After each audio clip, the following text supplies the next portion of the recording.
लोकसभा चुनाव का बिगुल बजते ही तमाम राजनीतिक दल अब ये जोड़गांठ करने में जुट चुके हैं कि किस प्रत्याशी को किस जगह से चुनाव में उतारा जाए ताकि पार्टी के आने वाले वक्त में बेहतरीन स्थिति हो सके। इसी दरमियान आपको बता दें कि तमाम दिग्गज नेताओं की तमाम पार्टियों में जो सियासी साख है वो दांव पर लगी हुई है। आज बात करेंगे वसुंधरा राजे सिंधिया के बारे में, लेकिन उससे पहले आपको बता दें कि वर्ष 2023 के अंतिम वक्त में हुए 5 राज्यों के विधानसभा चुनाव में यहाँ पर 3 हिंदी पट्टी के प्रमुख राज्यों में भारतीय जनता पार्टी को बड़ी जीत मिलती है। लेकिन उसके बाद मध्य प्रदेश में शिवराज सिंह चौहान को मुख्यमंत्री नहीं बनाया जाता है, तो दूसरी तरफ वसुंधरा राजे सिंधिया को भी सीएम की कुर्सी से मोहताज रखा जाता है। वसुंधरा राजे सिंधिया ने उस वक्त तक भारतीय जनता पार्टी हाईकमान को ताकत दिखाने की भी कोशिश की, लेकिन वहां पर जिस तरीके से भजनलाल शर्मा को नाम का प्रस्ताव मुख्यमंत्री के पद पर उन्हीं के हाथों से भारतीय जनता पार्टी हाईकमान ने करवाया, उसको देखकर सभी हक्का बक्का रह गई कि आखिरकार इतना बड़ा सैक्रिफाइस वसुंधरा राजे सिंधिया किस तरीके से कर सकती हैं। लेकिन 2024 के लोकसभा चुनाव से पहले भारतीय जनता पार्टी ने अपने 195 उम्मीदवारों की पहली सूची जारी कर दी है। इस सूची में विदिशा सीट से शिवराज सिंह चौहान को टिकट दिया गया है, जबकि वसुंधरा राजे सिंधिया का सियासी भविष्य अभी निर्धारित नहीं है। अब देखना यह होगा कि वसुंधरा राजे सिंधिया किस तरीके से आगे बढ़ेंगी।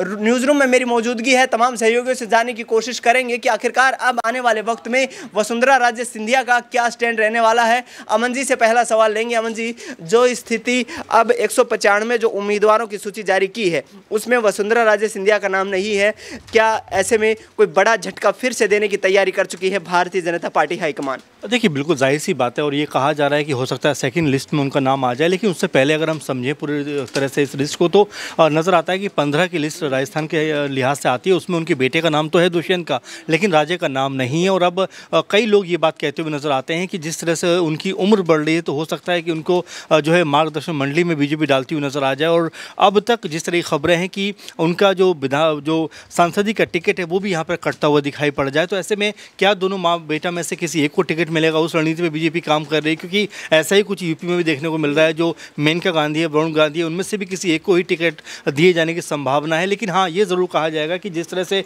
शिवराज सिंह चौहान का नाम पहली लिस्ट में शामिल है, उसी तर्ज पर राजे का भी नाम पहली लिस्ट में आना चाहिए था। लेकिन जिस तरह से उनका नाम अभी तक सामने नहीं आया है, तो ये कयास लग रहे हैं कि अगर उनको टिकट नहीं मिलता है तो फिर वो कोई बड़ा कदम यहाँ पर उठाती हुई नजर आ सकती है। जैसा हमने देखा भी कि जो दिल्ली के मुख्यमंत्री अरविंद केजरीवाल वो भी एक मीटिंग में बैठे हुए कहते हैं कि अगर ईडी और सीबीआई का खौफ नहीं होता तो शिवराज सिंह चौहान ने भी अपनी अलग पार्टी बना ली होती, तो राजे ने भी राजस्थान के अंदर अपनी अलग पार्टी बना ली होती। बिल्कुल यहाँ पर। लेकिन अमन जी, जिस तरीके से तमाम दिग्गज नेताओं को, यदि हम दिल्ली की बात कर ले तो टिकट कटा है, उसमें डॉक्टर हर्षवर्धन का नाम शामिल है, मीनाक्षी लेखी बड़ी दिग्गज नेता है भारतीय जनता पार्टी की, तो क्या वाकई में अब कोई संभावना नजर नहीं आती यहाँ पर वसुंधरा राजे सिंधिया के लिए? देखिए, जाहिर सी बात है अभी संभावनाएं खत्म तो नहीं हुई, ये तो नहीं कहा जाएगा क्योंकि अभी 10 सीटों का अनाउंसमेंट होना वहाँ पर बाकी है। लेकिन हाँ, ये ज़रूर कहा जाएगा कि कहीं ना कहीं उनकी ताकत को एक कम करने का प्रयास ज़रूर किया गया, क्योंकि हमने देखा कि जिस तरह से हमने मध्य प्रदेश में देखा कि वहाँ पर शिवराज सिंह चौहान को जो है पहली लिस्ट में ही शामिल किया जाता है, विदिशा से वो चुनाव लड़ते हैं, तो ऐसे में